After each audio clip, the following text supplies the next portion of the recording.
นี่คือวัดผาลานบ้านหวดตำบลจันพินได้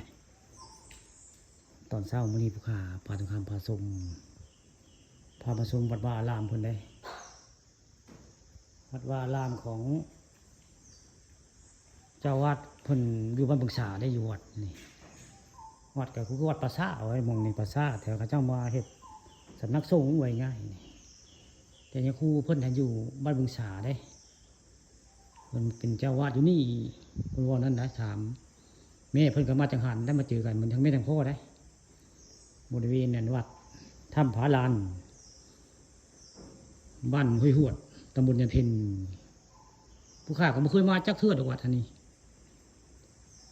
ลุงสุภชัยอบตสุภชัยลุงผู้ข้าชวนมาว่าคักเรามาวัดถ้ำผาลานอันนี้ผู้ข้าก็เลยมาแล้วเพิ่นมาถ่ายทำเรื่องราวมาเว้าประวัติแบบนั้นแบบนี้อันนี้ก็เป็นพระในถ้ำเลยอันนี้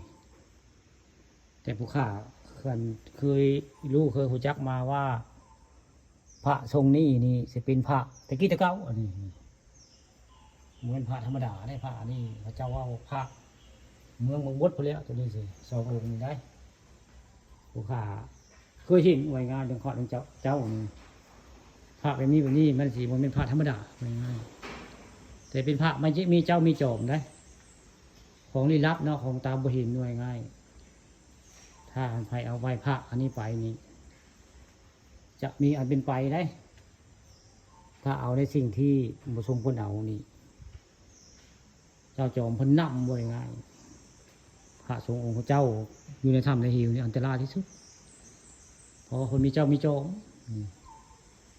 ผู้ข่ารู้มาแล้วเรื่องพระถ้ำพระหิว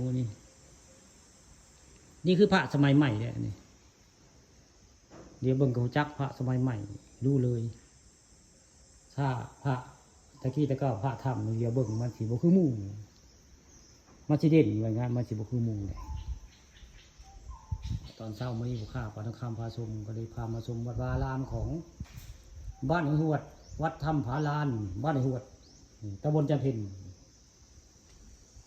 ถ่ายทำโดยผู้ข้าป่าทองคำพาชมเอามาบอกมาก้าวเอามาให้เบิ้งไว้ง่ายกานี่ก็บินผ่านในกานี่ก็เพิ่นเป็นเชิดในกานี่ก็ได้อันนี้เห็นเป็นผ้าเป็นตัวแก้วเนี่ยนี่ผ้าไม้เนี่ยก็คือแท้ๆได้อันไทยอันแกะสลักผ้าไม้ก็คือแท้ๆผู้ผ้าเนี่ยเบิ่งแล้วผ้าไม้พยุงเบิ่งแล้วนี่เบิ่งสีสันจะคือไม้ขยุงได้ข้าเจ้าแกะสลักได้คือแท้ๆนี่ไม่ได้กะปฏิการได้ทำพอสำนี